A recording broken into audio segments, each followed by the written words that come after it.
virus corona masih berlanjut. Sampai video ini dibuat, jumlahnya udah naik sampai segini banyaknya.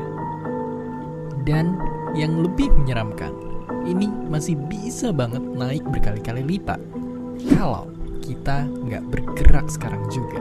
Jadi yang menjadi pertanyaan besar adalah, akan secepat apakah penyebaran virus corona di Indonesia? Kita mesti tanggap, Gubernur Jakarta udah ngelakuin simulasi yang nunjukin bahwa kalau kita nggak bertindak dalam 2 minggu ke depan akan ada 6.000 kasus hanya di Jakarta sendiri. Bayangkan itu baru Jakarta, belum se-Indonesia. Jangan sampai kita kayak negara lain yang juga sekarang kewalahan ngadepin pandemi ini. Jadi dalam keadaan kayak gini, apa yang mesti kita lakukan? Jawaban singkatnya yang paling mudah adalah jaga jarak sosial atau social distancing. Ya, karena data nunjukin dengan ngelakuin jaga jarak dan diam di rumah, penularannya kita lihat bisa turun sangat drastis. Jadi, buat kalian yang punya gejala flu, penting banget untuk ngebatasin aktivitas dan nggak keluar rumah biar nggak nularin orang lain. Tapi nggak cuma buat kalian yang sakit, kalian yang sehat pun perlu banget ngebatasin segala aktivitas di luar sekarang juga. Oke, mungkin itu semua kita udah tahu, tapi pertanyaannya, kenapa ini sebegitu pentingnya dan efektif?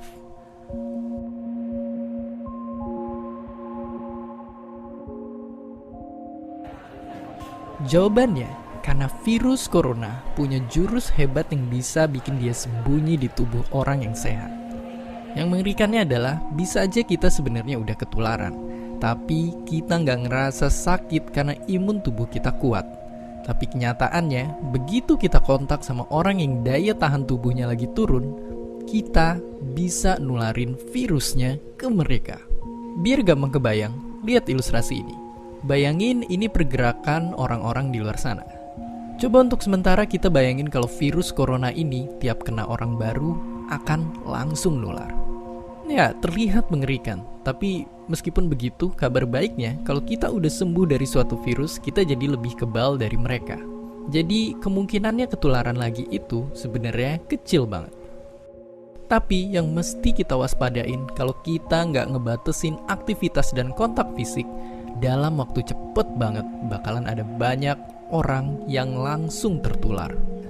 Beda ceritanya kalau hampir semua orang memutuskan untuk ngelakuin social distancing dan ngebatasin aktivitas dengan diam di rumah aja, laju penularannya bisa jauh kita perlambat seperti yang terlihat sekarang. Tapi ya, tadi semua itu cuma simulasi. Aslinya, virus corona bisa nyebabin jatuhnya korban jiwa. Banyak orang yang mungkin bukannya sembuh, malah meninggal. Jangan sampai kita terlambat dan bikin banyak orang terdampar di UGD tanpa dapat pelayanan atau fasilitas karena jumlahnya terbatas.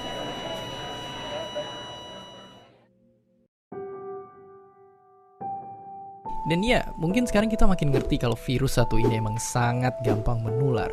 Tapi, walaupun begitu, kita masih harus tetap berusaha dan optimis di kondisi sekarang ini. Karena kalau mau dibandingin, manusia pernah ngalamin wabah yang jauh lebih buruk. Dari flu babi di tahun 2009 sampai flu Spanyol di tahun 1918 yang merupakan pandemi terparah dalam sejarah. Tentu itu semua bisa kejadian karena keadaan dan teknologi yang masih belum mendukung pada waktu itu.